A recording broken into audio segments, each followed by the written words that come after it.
Қайырлы күн достар, бүгін осындай сүзбелі сочники жасайтын боламын. Менімен бірге жасап көріңіз, өте дәмді болып шығады және жұмсақ болып шығады. Видеоның соңына дейін қарап, менімен бірге дайындап көріңіз. Ішіне сүзбе, яғни творог қосылады. Жасалу процесін бастайық. Алдымен ыдысқа сары майды саламын және бұл 180 грамм сары май және үстіне қантты қосып, шанышқымен, яғни вилкамен езіп шығамыз.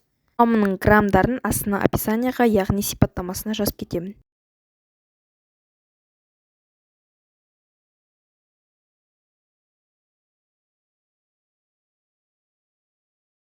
Осылай езіп болғаннан соң үстіне бір жұмыртқаны қосып, тағы да еземіз, араластырамыз.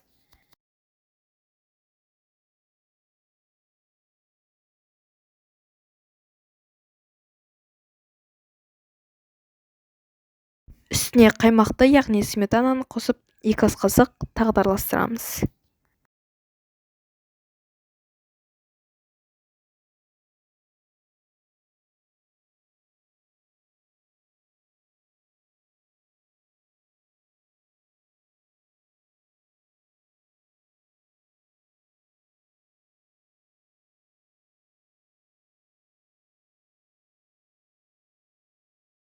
Және үстіне ұн мен қопсытқышты араластырып қосып, електен өткізудің қажеті жоқ.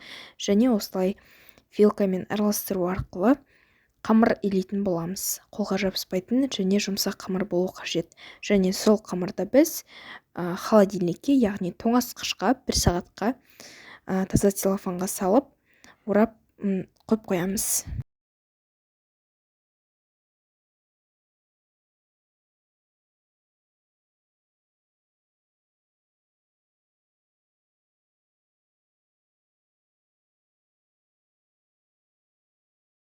Достар, біздің қамырымыз тоңазытқышта тұрған кезде біз салмасын, яғни начинкасын дайындаймыз.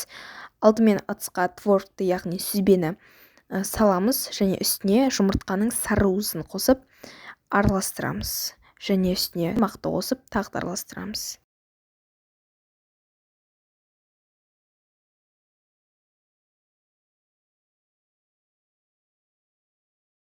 Және үстіне қантты қосып, ұнды қосып, содан соң тағы да араластырамыз. Және осылай блендермен емес, шанышқымен еземіз. Тоңазытқышта тұрған қамырды шығарамыз және осы қамырды алып, ұнға кішкене аунатып, бөліктерге бөлеміз.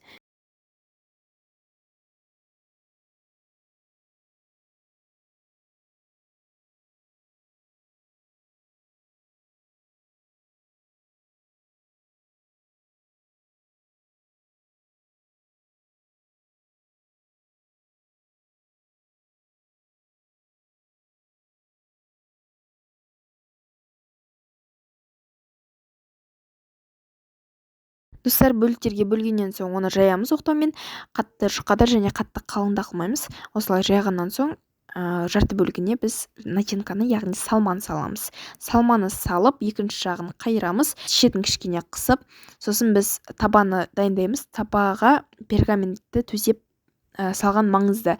Ал пергаментке майды жағып керек емес. Барлығын видеода көрсетілгенде қылып жасап шығамыз.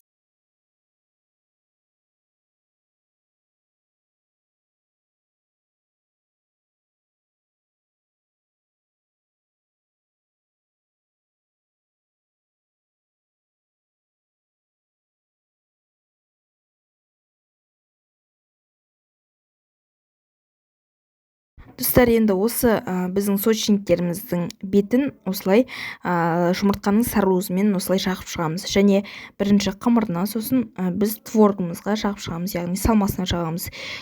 Және осылай енді 180 градуста 25-30 минут пісіреміз.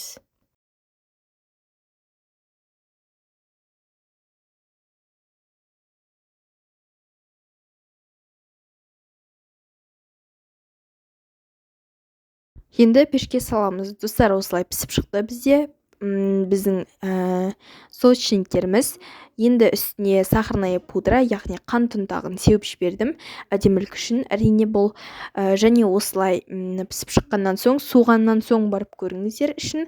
Осылай суытып барып осылай көреміз ішін. Осымен біздің сүбелі соусшеніктеріміз дайын. Жасауға кеңес беремін, және өте дәмді болып шығады. Іші жұмсақ болып шығады. Және лайк қойып өз пікірлеріңізді қалдырып кетіңіздер. Хош, сау болыңыздар.